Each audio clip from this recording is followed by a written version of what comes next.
This Three Beards Media podcast may contain mature themes, and if you're not down with that, we got 3 words for you. Like the podcast. Nailed it!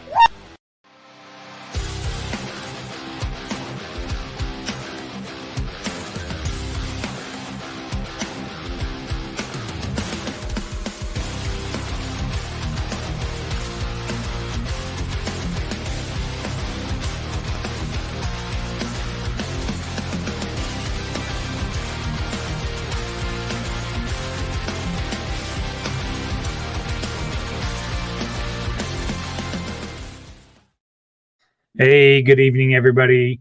This is Like Father, Like Daughter, brought to you, of course, by Revelton Distilling Company and Kyle Lehman at Wintrust Mortgage.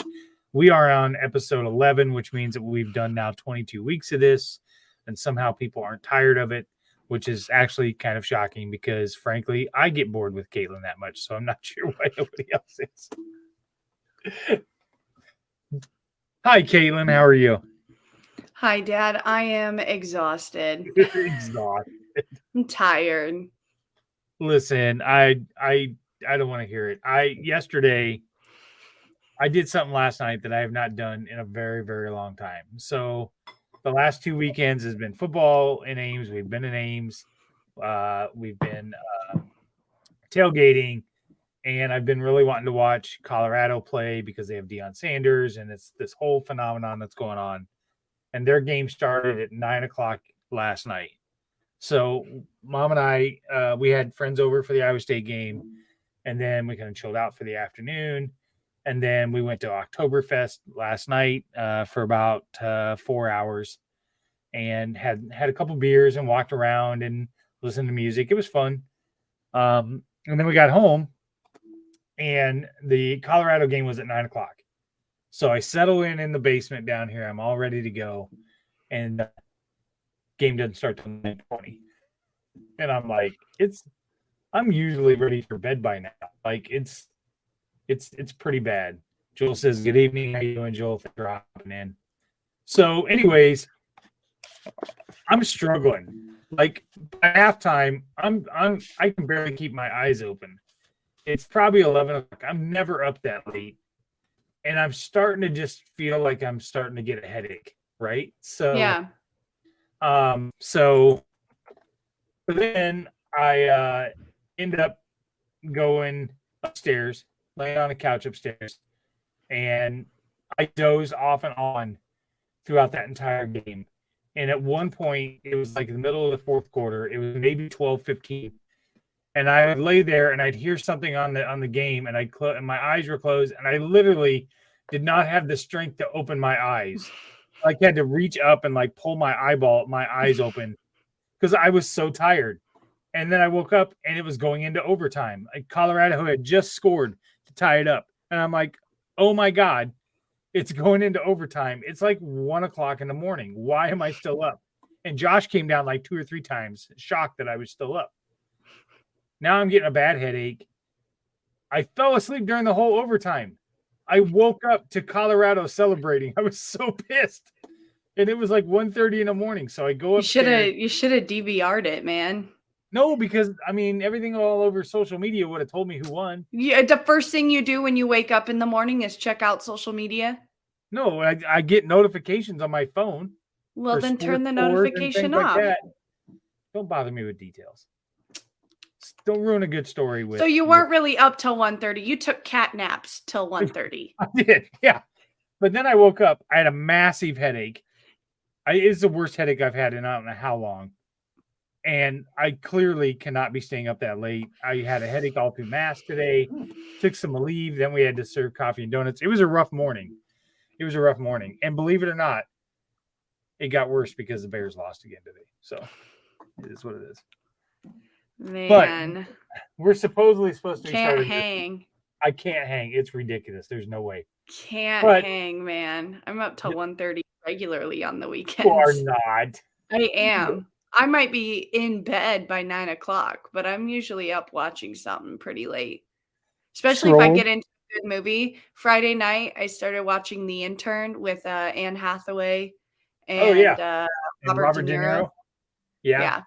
and it Pretty was good. so good. It was like a That's good. longer movie. I think it was around 2 hours. So I was up later than I was, expecting to because I had somewhere to be on Saturday morning. But Yeah. yeah, not too shabby. And So did I tell you I put my tailgate skills to use this weekend, even though there was no no, tailgate?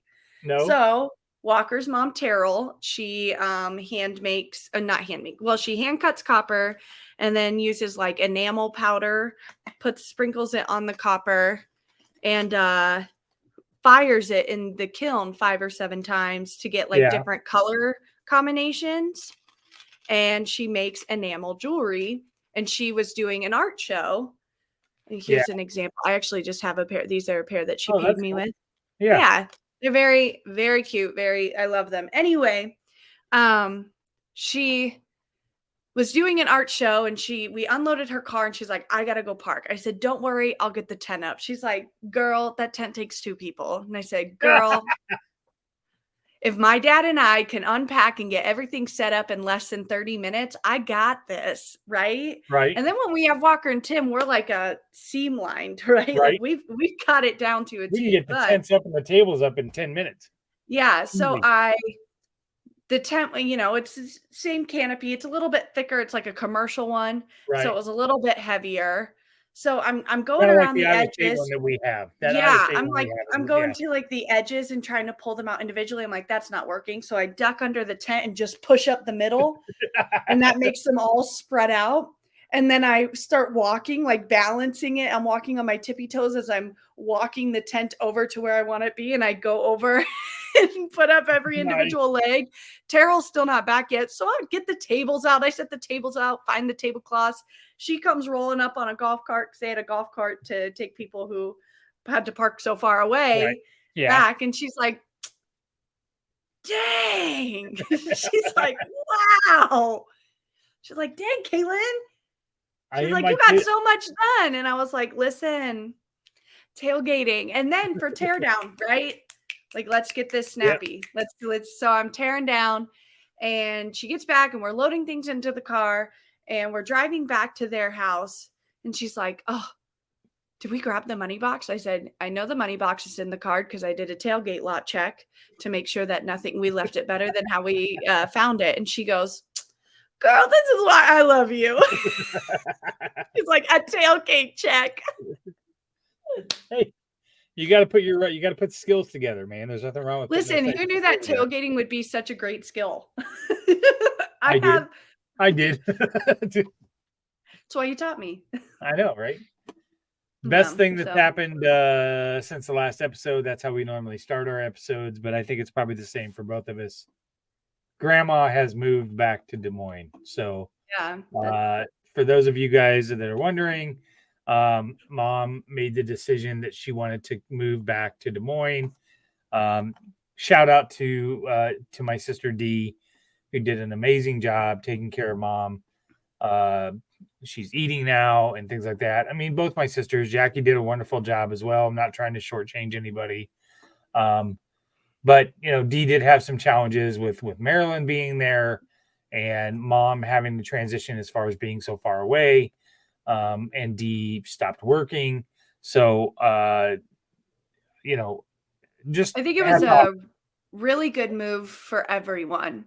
Yeah. It was. I mean, and that's I think Grandma was ready for a little bit of that independence and freedom. And I feel like no matter how amazing the people you are with, your roommates, whether they're your roommates or you're a guest in their house, no matter how amazing those people are, there is that urge to be able to have just a little bit of freedom by living alone. So, yeah. For those of you that don't know, Mom moved into the Rose of Des Moines, which is an assisted living facility in the middle of Des Moines. So if she would love to get cards and letters and things like that. So if you want to send Mom anything, go ahead and send me a message and I'll shoot you her address. And if you're in Des Moines and you're driving through and you want to see Mom, I'm sure she would love to see you as well.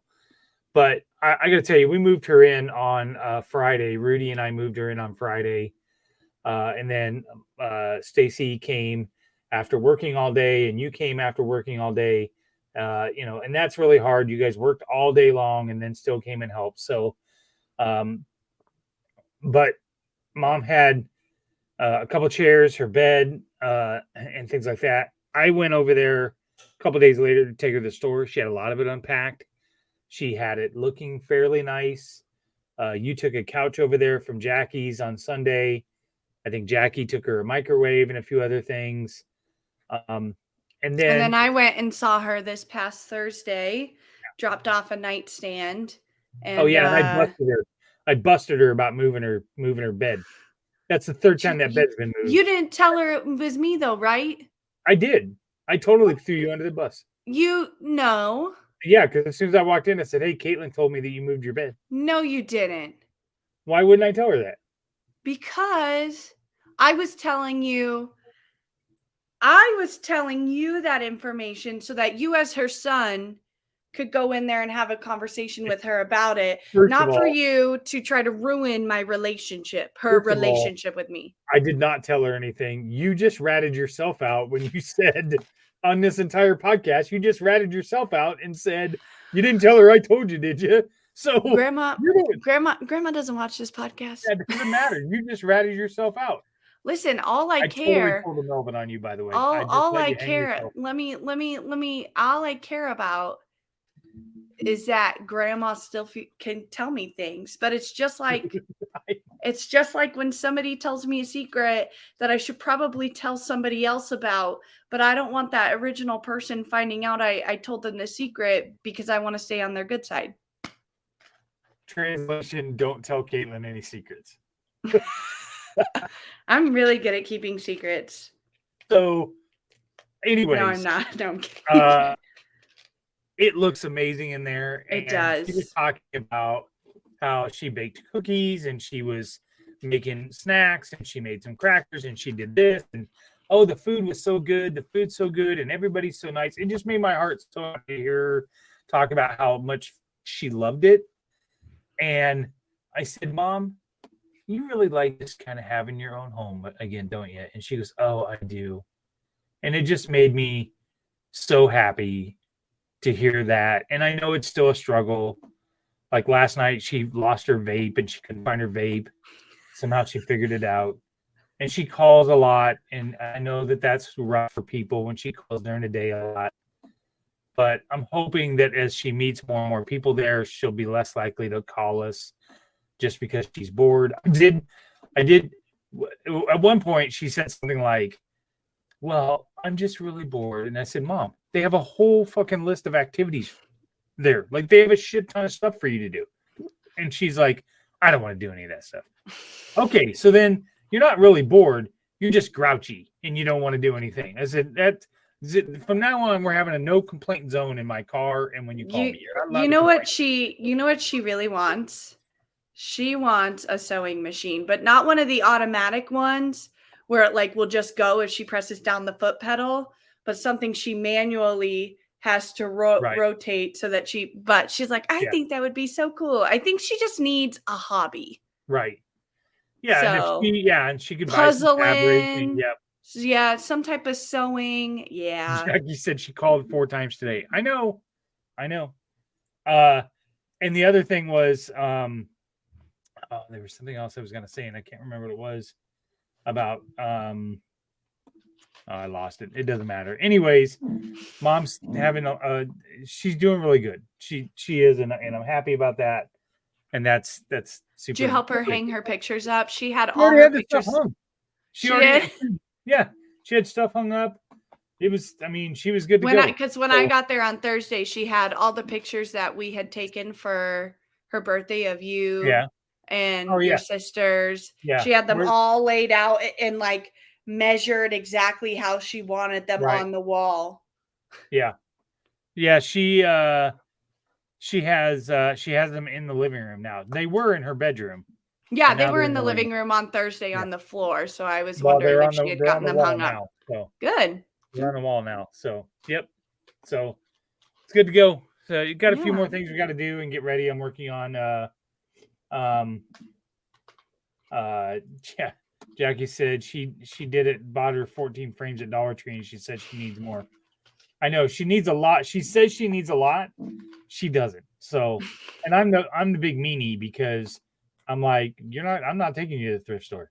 Like, I don't like Goodwill and I don't like garage sales. So we're not You going. do like Goodwill and you do like garage sales. Yeah, but lying so that she doesn't spend a bunch of extra money is not really a sin. It's the same thing I used to do to you when you were a kid and you wanted to do stuff and I'd be like, we can't afford it. That really wasn't the truth. I just didn't really want to do it. Like dance? Oh no, dance. No, I couldn't afford dance. Oh, okay. I was like, 'cause that was the first time you spoke to me face to face in the car, and you're like, honey, if it's something you really love, we can only do a little bit. We'll try to make it work, but it is pretty hard. And I'd be like, I don't like it. And I kind of didn't like it because all the girls were kind of snobby and they were skinnier than me. Right. And it gave me body issues from a young age that I'm still getting over. Listen, listen, I that was expensive shit, man. That stuff was expensive. I don't know how people can and afford it's not like they were always putting us in the cutesy dance outfits. At that point, I was a single dad, so yeah. Mm-hmm. I mean, and I had NFL Sunday ticket to pay for. I had some priorities. Caitlin's dance lessons, NFL Sunday ticket. I maybe could have been more successful in my drama and show choir career. You're right, because being the lead singer in show choir wasn't good enough. Well, no, I could have been dancing in the front row instead of being back row Betty for 3 years. I mean, if you would have been in the front row, then I would have worn my show choir dad shirt like somebody else.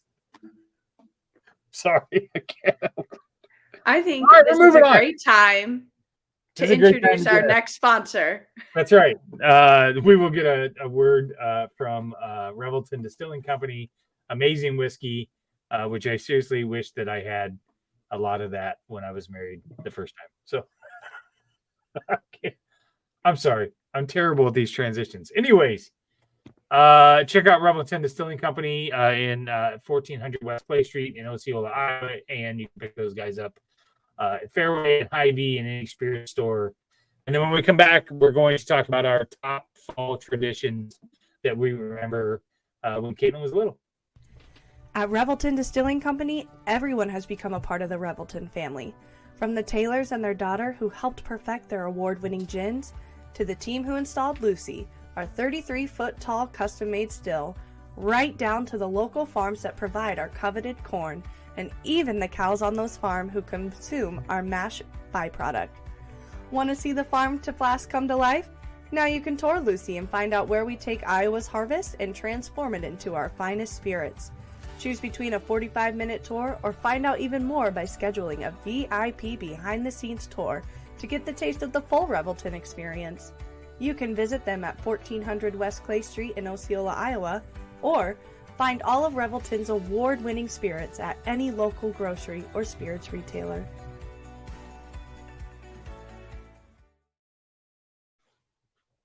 We are going to talk about fall traditions.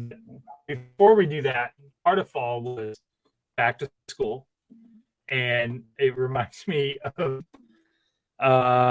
anybody that has sat with their parents when their parents tried to help them with their homework can probably relate. I'm going to play this video. It is 100%, 1000% Mel. Chris Shipley. No, I was not like this. We'll play it and then we can have a discussion, but I was not like this. So, where is this? Here we go. Share. And here we go. If Jimmy has 2 apples, listen, I'm not playing. 2 apples, and Emily gave him 2 more. Fix your face. 2 more. How many does Jimmy have? 5. You must want your ass electrocuted. My favorite, there's more sounds like that, and they go, put it on your fingers, put it on your fingers. Jimmy has 2 apples, and Susie gives him 2 more. How many you got? And the 5? I swear to I'm telling you, my dad would get so mad when we would do division. He would get so angry about doing division and like long division and You'd have to carry the I one love above. long division. Am I Oh. weird? I love long Oh division. my God, he hated it.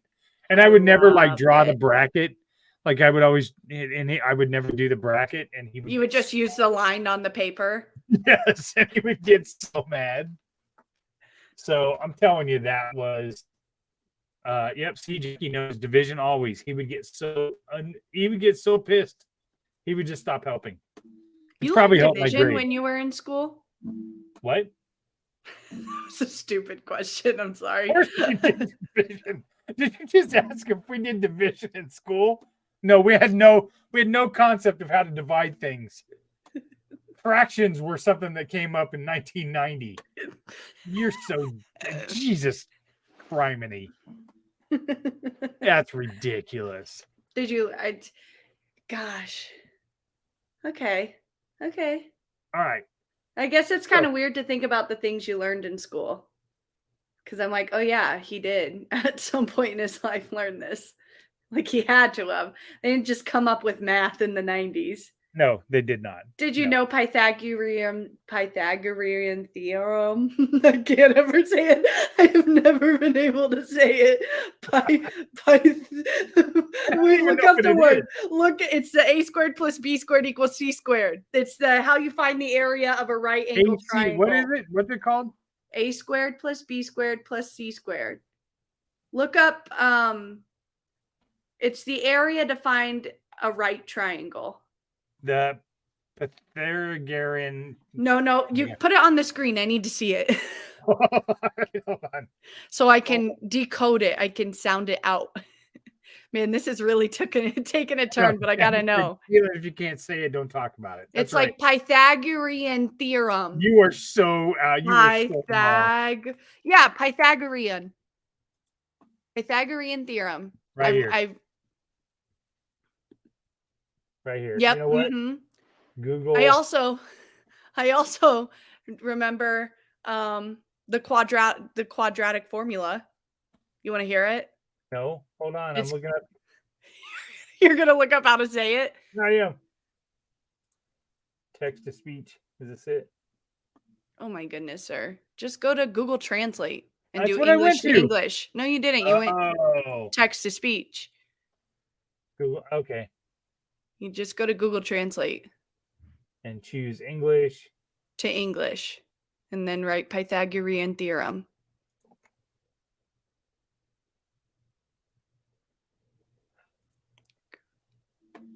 Pythagorean. Yeah, like Korean, because it says Orean, like in the word Korean. Yeah, so it's Pythagorean. Right. Did you hear it? No, I didn't. Okay, well. Everybody could just look it up. Anyway, the quadratic formula is x equals the opposite of b plus or minus the square root of b squared minus 4ac all over 2a. And I haven't used it since. I don't even know. Maybe if I was an engineer. What does that mean? I went to an engineering college. So the letters is where you input the numbers when you're doing the quadratic formula or whatever. I don't remember. That's like pre-calc, dude. That's Miss Westfold's 11th grade pre-calc plus when everybody made fun of me. It's literally people are hanging on this podcast. People are like, we're done. And they're talking. I was told there'd be. We're talking about fall traditions. They were like, I was told there'd be no math. Yes, fall traditions. Number 3. What's number 3 for you? I feel like we've done something similar to this a couple episodes ago. Mm-hmm. I'm gonna say now probably. I really love the cool weather, and Mom pulled out all the fall stuff, so we got to decorate the house and all the fall stuff and things like that. So okay, so that's number 3 for you. That's number 3 for me. Number 3 is chili Sundays. You're lucky you even made top 3 because man, I did not like your chili growing up. What? Oh, dude, you always made it so thick.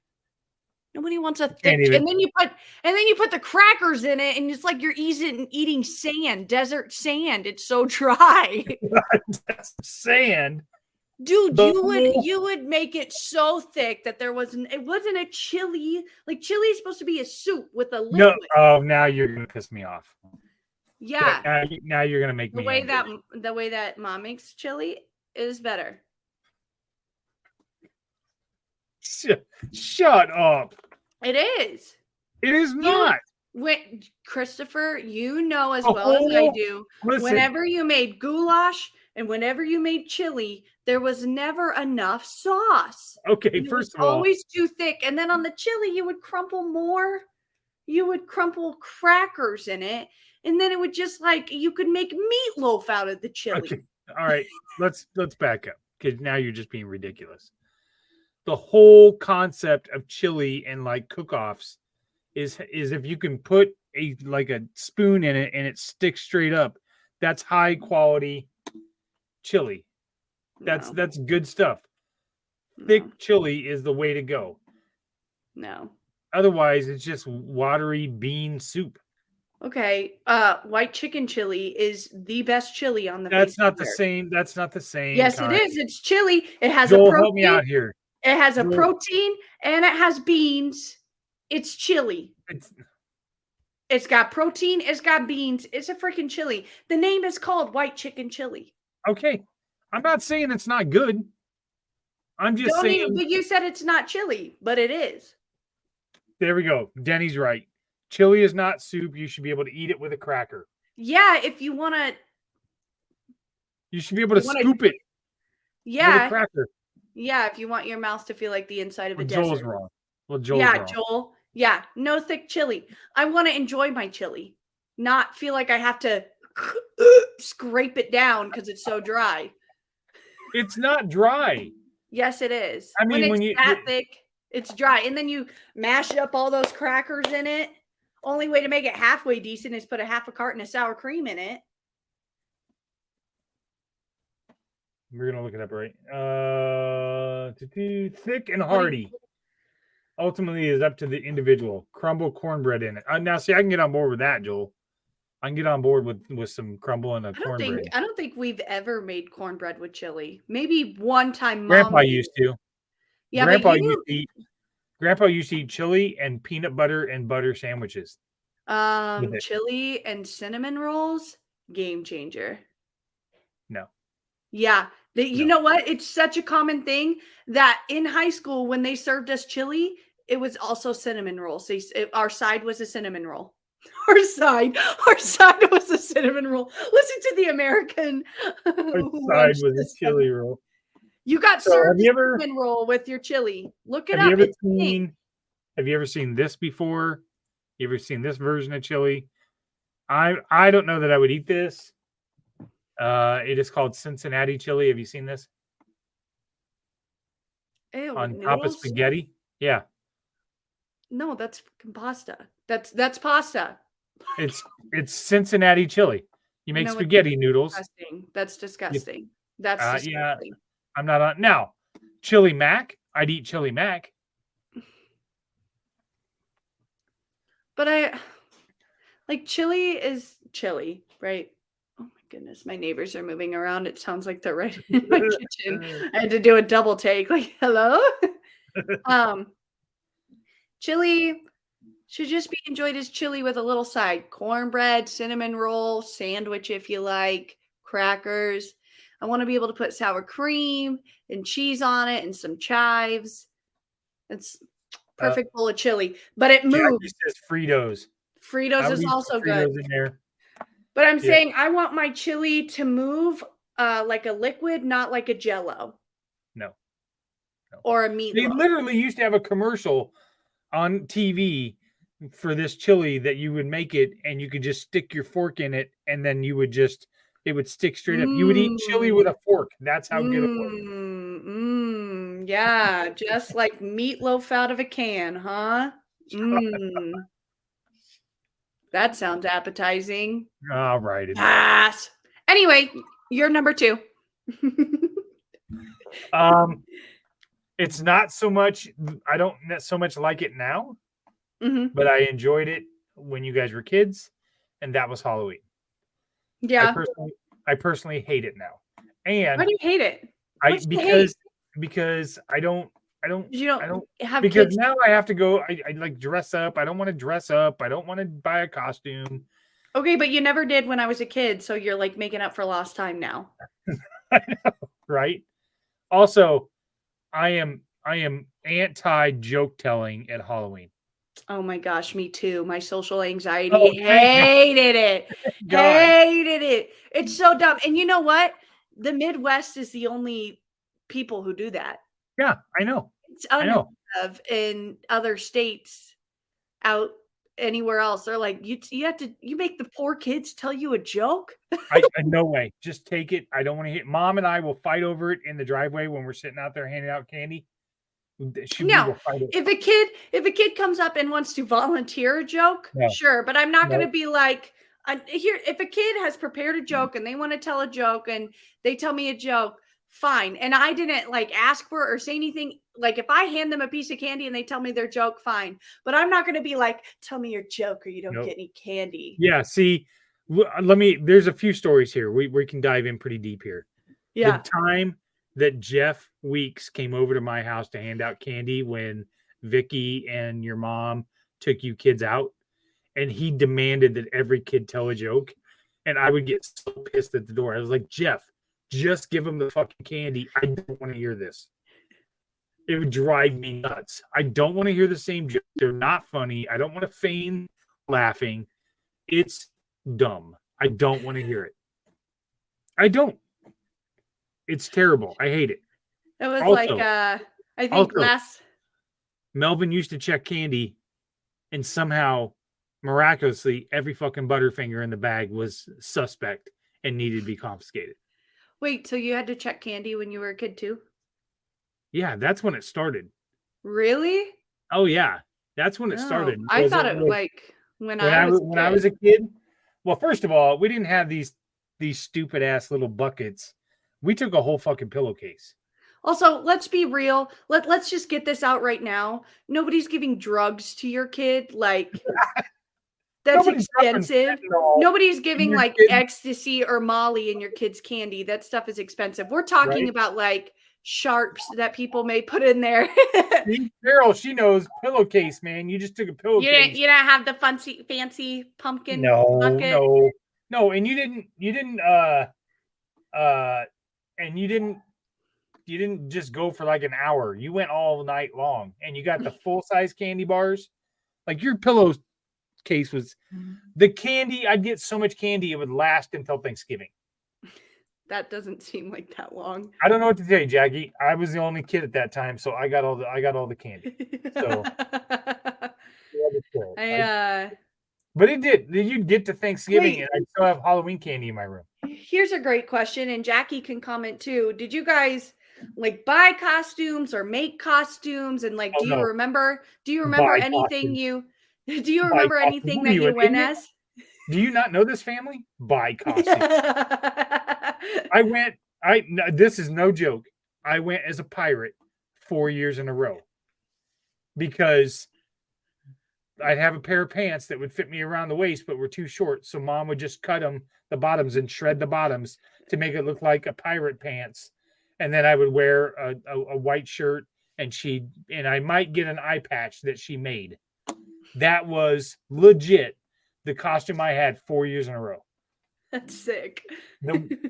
The one time I got to go with something else was when I bought my own fake lightsaber, and I bought a cloak, and me and Chris Reeves went as Jedis. How old were you? 14. Yeah, that's another good question. Like now I feel like I don't know, Jackie. The pirate costume was not fun. I mean, I went 4 years in a row as a pirate. my like nowadays people think like 11, 12, 13, that kind of age is too old to trick or treat. But when you were a kid, when did you stop going trick or treating? I was probably 14 was probably my last year. Like when you went into high school. Yeah, I was probably well, I turned 14 in December, so I was probably just close to 14. I was 13 probably. Yeah. But, So when you were yeah. in 8th grade, probably. Yeah. Once I got a Yeah. driver's permit, I wasn't. And you know what? I And then stopped I got to dressing see up the with my. allure of. I got to see the allure of the other side, where I got to hand out candy, and I quickly realized how stupid that was. You didn't go into any cool Halloween ragers in high No, school? and also, since we're on the subject, haunted houses, stupid. Okay, because that's my number 2 is haunted houses because I love haunted houses. Walker hates them, but he's going. Like, I'm sorry. Like, You can't we make have to him go. Yes, I can. No, you can't. It's the stipulation that we watch at least 2 scary movies a year, and we go to haunted houses because they're fun and you get that adrenaline. You know what I would rather go to though? Let's be real. I would rather go to a haunted corn maze. That stuff is fire. Or the Boy Scouts one. They used to do really good at the Boy Scouts one.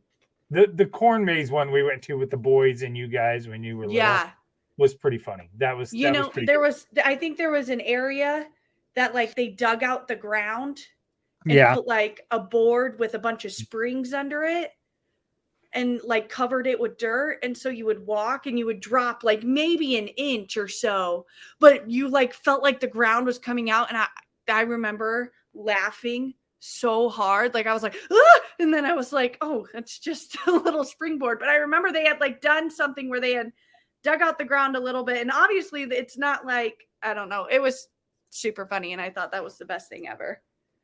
I would love to go to a haunted corn maze though. I think those are really fun.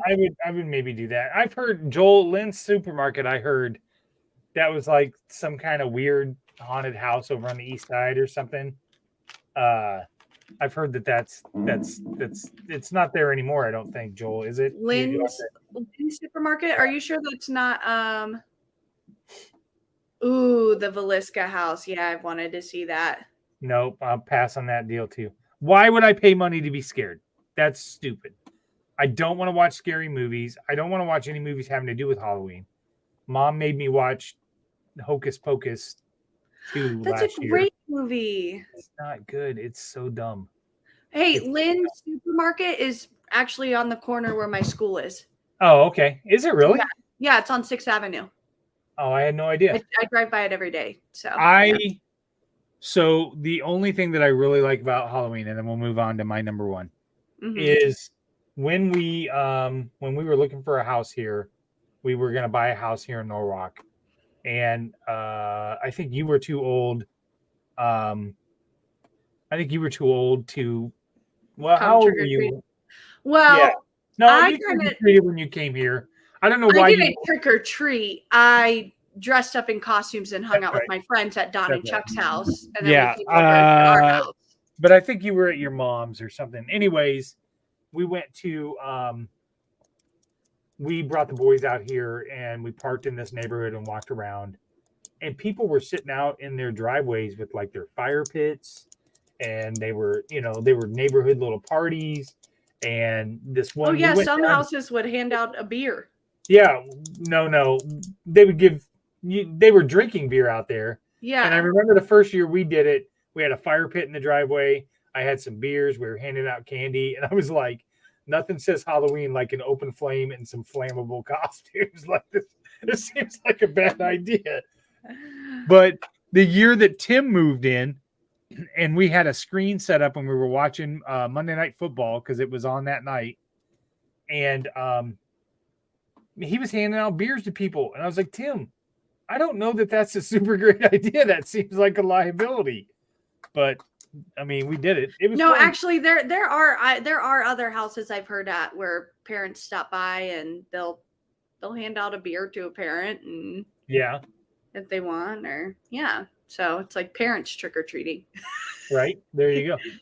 So, all right, what's your number 1? No, your number 1. Or was that your number 1? That was my number 1. Yep. Number 1. I'm sorry. That was not my number 1. My number 1 would be probably family gatherings, because you start to get together for Thanksgiving, which is my favorite holiday. We've talked about that. Yeah, my we'll favorite get holiday. into that closer to Thanksgiving. We'll Because we're unpack gonna that rank the later. holidays, and we'll have that whole Yeah. argument again. Yeah. Mm-hmm. Because go ahead. That's gonna sound more sentimental than my number one. My number one is crockpot season. I love crockpot season. We made When two it's like crockpot meals last week. what? We made 2 crockpot meals last week. It's to that point now where it's like that weather where I want stuff out of a crock pot, soups and roast and whatever. Like it's been too hot to like, and crock pots I love because it's so easy. It's already done for me when I get home. It's like in the summer I have to come home and think what I want to make for dinner, but in the fall and the winter it's like I don't have to think. I just throw things into this. I throw frozen things into this pot, set it and forget it, and I come home and it's done unless you forget to press the button, which has happened to me once. And I was really disappointed when I walked into my college apartment and I was like, why doesn't it smell like barbecue chicken? What is your favorite crockpot meal? Oh my gosh. Oh. My favorite, and I don't make it very often, is chicken bacon ranch. Okay. Well, that's what we had this week. Oh. We had leftover rotisserie. I sent it to you and asked you to come for dinner, and you said no. Because Walker was making dinner at his parents' house. That's right. Yeah, I was. So, dude, I had a mental breakdown that day. Jenny just commented Italian beef. Oh, yes, that. Yes. It's so hard. I just love crock pots. I know. We had chicken bacon crock ranch. pot meal. So we had a rotisserie chicken from Costco, and we pulled it all apart, and I left. And so I made chicken bacon ranch out of that over some sour cream and chive potatoes. It was we like that one so much we had it for Christmas one year. Yeah, we did. We had it for Christmas 2020 when we couldn't go see anyone, and we made it. And no, we had it for Thanksgiving 2020 too. Yes. We didn't have it Christmas 2020. We had it Thanksgiving 2020 because we replaced the chicken with turkey because we knew our whole family wasn't going to be able to eat a turkey. Yeah. Yeah. So, yeah, we love chicken bacon ranch. I just love crock pots. They're easy. They're so homey and just make you feel so good. And okay, so there's here's so many the challenge. good recipes. All right, here's the challenge. Okay. Before next episode, we both have to try a brand new crock pot meal and give our reviews. Okay. Okay. Let's put parameters on this. Let's make it. It has to have cream cheese. No. Yes.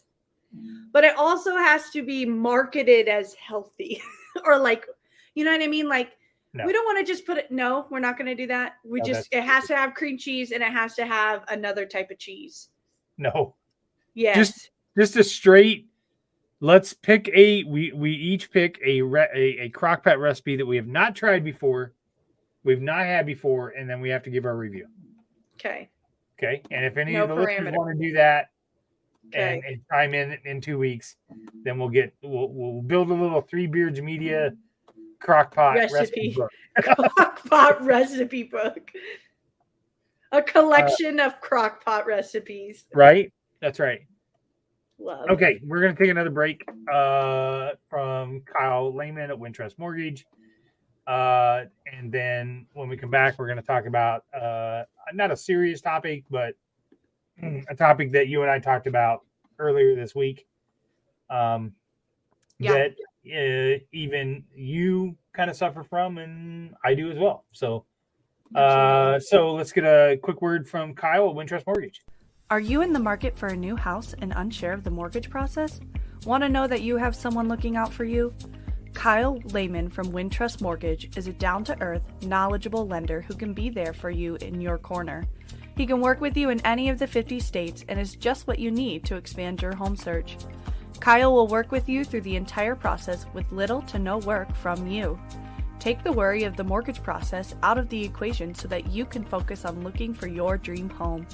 Contact Kyle at www.wintrust.com/Kyle-Lehman or call him at 515-473-0546. All right, we're back. I never noticed before how much the logo on Like Father, Like Daughter looks like Kyle Lehman. Well, Yeah, my hair never looks as good as the logo there. I know, right? So. I know. That's an awful young-looking Chris Shipley there in that logo. Okay, so we had and we won't dive into the specifics of the phone call, but we have had a couple conversations about this, and we thought since it's Sunday, we would have a Let's quick talk about conversation it. about it. I wish I What had a you cool call, graphic. The I Sunday know, right? Scaries. The Sunday Scaries. The Sunday What Scaries. I like to call the Monday Dread, kind of the same thing. And basically, what it is you get to the weekend and so on, and you just kind of have that dread, not because you don't like your job or because Right. you don't like what you're doing or whatever. It's just a matter of, I don't know. I don't think I necessarily had it before the pandemic. And for me, I guess speaking just for me, maybe it's more because I've had such upheaval in my career in the last 3 years. Working for BH and really loving that job. I've thought a lot about this. I love that job. I love the people I worked with. I love the culture. And then things started to change.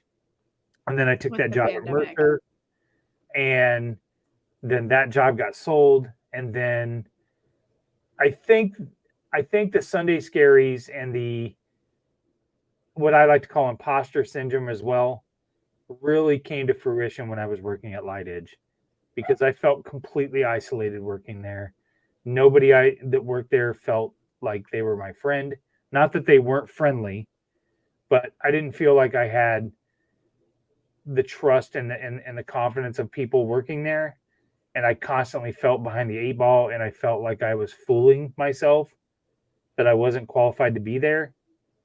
And then when I lost that job and they fired me, that really put a number on me. So I think it's gotten worse because of that, because you just have the sometimes you're like, am I going through the motions? Am I really good at what I'm doing here? And you start to question yourself. And then I think it's worse on Sundays because you don't know what you got in store for you when you go in there on Monday, and it's kind of new.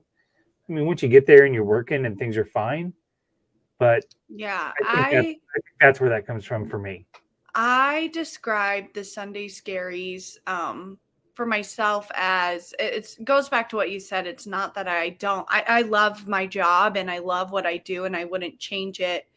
But like instead of enjoying the day that I'm given on a Sunday, I'm instead thinking, in 12 hours, I'm going to have to be up and go back to work and get back in the grind and kind of get back in my routine. It's kind of like I get a little bit out of routine on the weekends, which I think you totally should, right? Like those are your 2 free days that you get to just be able to enjoy and do the things that you need to get done, that you want to get done, that and you're like, finally I have some time to do the things I never Right. get time to do. And then Sunday comes and you're like, I still didn't get to all the things that I never have time to do. And now I'm going into another week where I'm super packed, super busy. I come home after work. I'm super tired to do anything else. I barely am able to make dinner for myself. Right. It's so I know like what's coming for me this week and how exhausted and tired I am. And lately, whenever somebody asks me, how's your year going? Like, how are you? My answer is always, I'm tired, because I just feel like there's never enough time in my week. There's never enough time in my weekend to be able to do all the things that can meet my needs, which has been a part of a bigger discussion for my next summer and my breaks, deciding what ways can I still make a little bit of extra cash during those breaks and still make a little bit of extra money during those breaks without wearing myself thin by teaching summer school, dog sitting, babysitting, nannying, all those things that I was doing this summer that I enjoyed and I loved, and it was great experiences, and I got to work with lots of great people and work with some great kids. But at the end of the day, I come to my normal job and I'm 4 weeks in and I'm exhausted.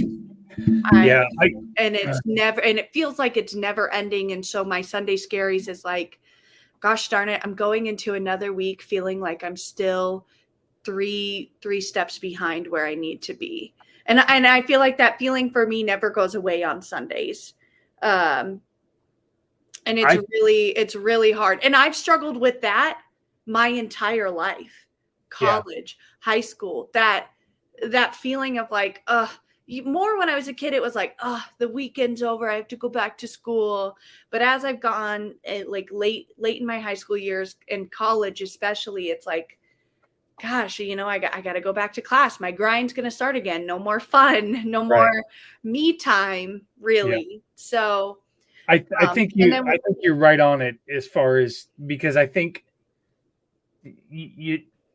it goes into what we were talking about, what we've talked about. And I go back to COVID. I think that has changed people's perspective a lot. When I hear people say things like people don't want to work anymore, that just drives me crazy. I think people don't, it's not that people don't want to work. I think people now acknowledge and see how important a good work-life balance should be. Now that does not mean that people should not be going to work when they're supposed to go to work, and they shouldn't be. right. But I think so much of it was, why am I working my ass off all week, and then the only time that I have for my family and for me and for my passions and things like that are during the weekend. And you try to pack that stuff into the weekend so much, or into the evenings. And if you're a young you're a young person and you have a family and you have sports and things like that, you don't have a lot of time to yourself as well. I just think that the work-life balance is so out of whack now that maybe we're overcorrecting a little bit, right? I think there's a good healthy medium. I mean, I look back 6 years ago, and the anniversary of me finding out that I had cancer is in 3 days from 6 years ago. And I look back at that now and think, I went through chemo and radiation. I never missed a day of work. I went to work every day, and I prided myself on that. And it made me feel tough, and it made me feel like I wasn't giving in to cancer and things like that. And I don't know that I would be any different now, but I do look back at that and think, was that really what was best for me and my family? Well, and I think there's also this there's this, you don't want to be stigmatized, in a sense of, you don't want, there's something to be said about what you said, having pride, and you should feel proud that you were able to do that. But looking back, nobody would have blamed you, and it maybe would have felt like a bigger deal in your head to take a day off every once in a while you were going through that. But in reality, everybody around you would have supported that and supported you. At the same time, I feel like you and I have a tendency to make things feel bigger in our head than it actually is once we get it. It's no different than me. I hate calling in sick to my work. First of all, I don't want to make plans. Like, I don't like, I already have plans made. And I don't want that to fall on my team. So that usually means if I wake up feeling sick that I can't go into work, I'm working super early in the morning to get plans sent. I'm giving my team direct things to print off for me, or exact instructions on where things are and how to set them out for me. And I'm always super appreciative. But it's like, now I'm spending, it almost feels like it's easier for me to go into work when I'm feeling a little run down, when I'm feeling a little sick, than it is to stay home. And I saw a TikTok about that the other day, where there are other teachers and other people who are like, I would rather go into work not feeling 100% than get up super early in the morning, make plans, and be home worrying all day. Like, did I make plans that were good enough? Are my kids being great? Like, that to me is sometimes more stressful than just being able to be home and relax and take a sick day. And it's that feeling of like, it's better if I'm just there, even though in reality it's not.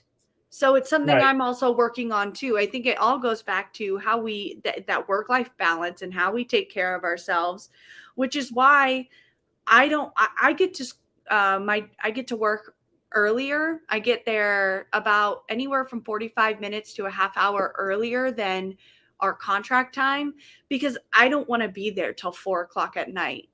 Right. Unless I'm being paid for it. So I don't want to have to be at work till 4 or 5. And some teachers, that works great for them. And some of my coworkers, that works really great for them. And it works for their family. And they're not there every night that late. Right.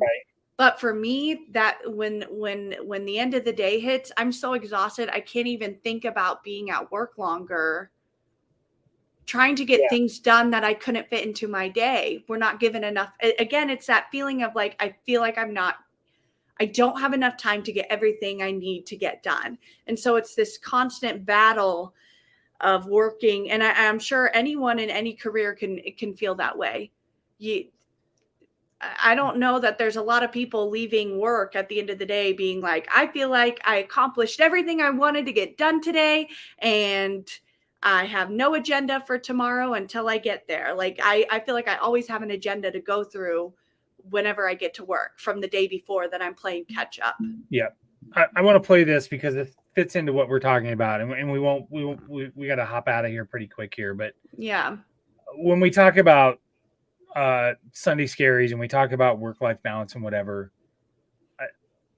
and again, I stress that I go to work every day. I have stressed to my kids that having a stable job and going to work every day and working hard for your employer needs to be done.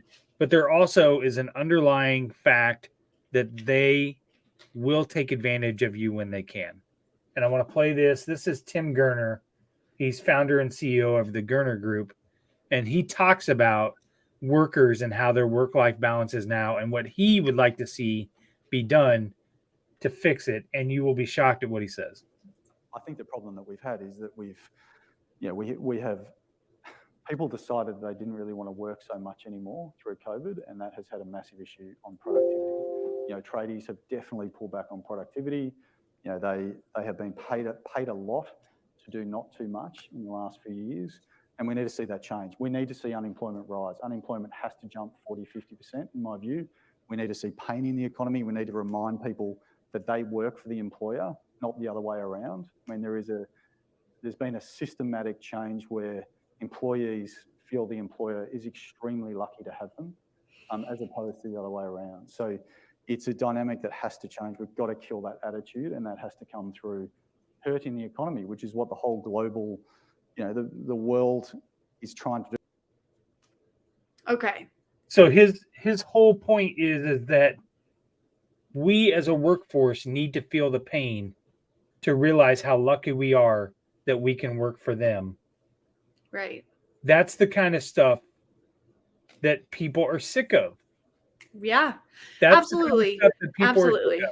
Whether it's somebody that works at a high-end corporate job who is expected to work to 8, 9, 10 o'clock at night because you're on salary, to the guys that are working at McDonald's and make minimum wage, and they got to take everybody's abuse because the ice cream machine doesn't work, and you're bitching and moaning to them. They don't make enough money to listen to your bitching and moaning.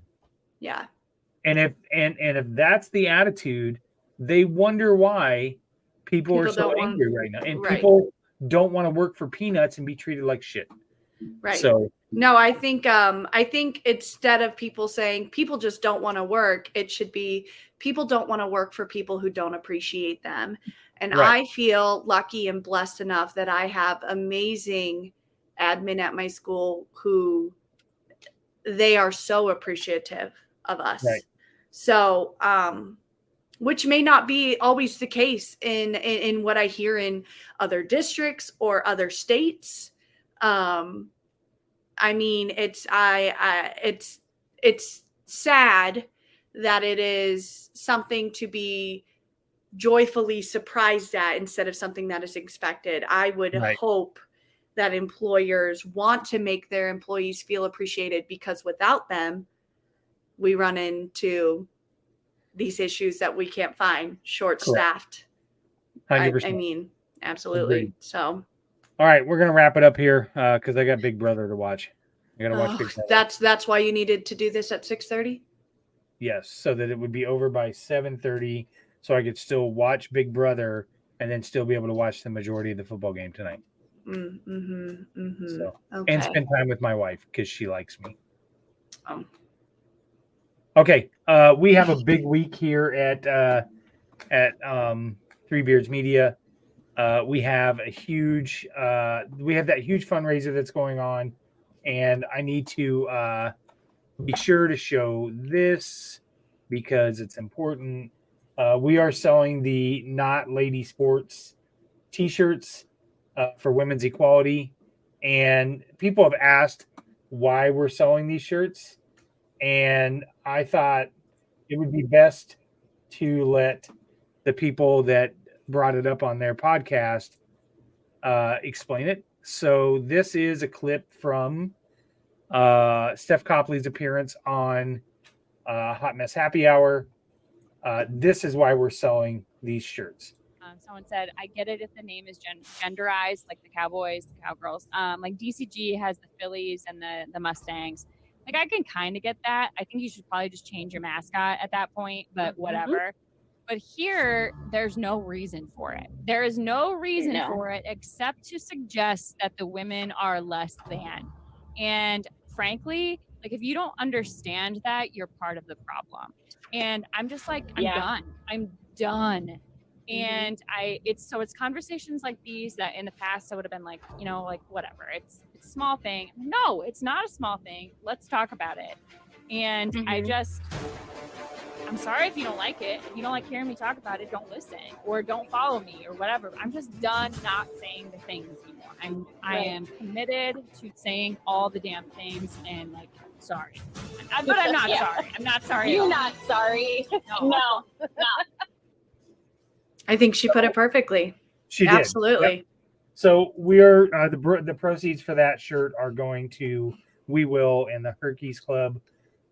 You can go to Three Beards Media, all of my social media. The links are all over the place to order a shirt. The proceeds of that for going for that. We've got tomorrow night, Side of the Storm's reaction to Matt Campbell's blow up after the game at Ohio. We have Old Man Strength on Tuesday. We are interviewing former Iowa State running back who was the running back when I was a freshman in college, Blaze Bryant. I'm super excited for that. Ball Don't Lie on Thursday, Hawk's Eye View on Thursday.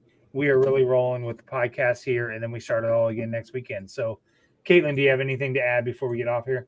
Nope. Okay. New crockpot recipe due next in 2 weeks. Thanks to everybody that listens and gives us a follow. If you download and listen to the audio, give us a rating and a review. That certainly helps us as well. And with that, we are out of here.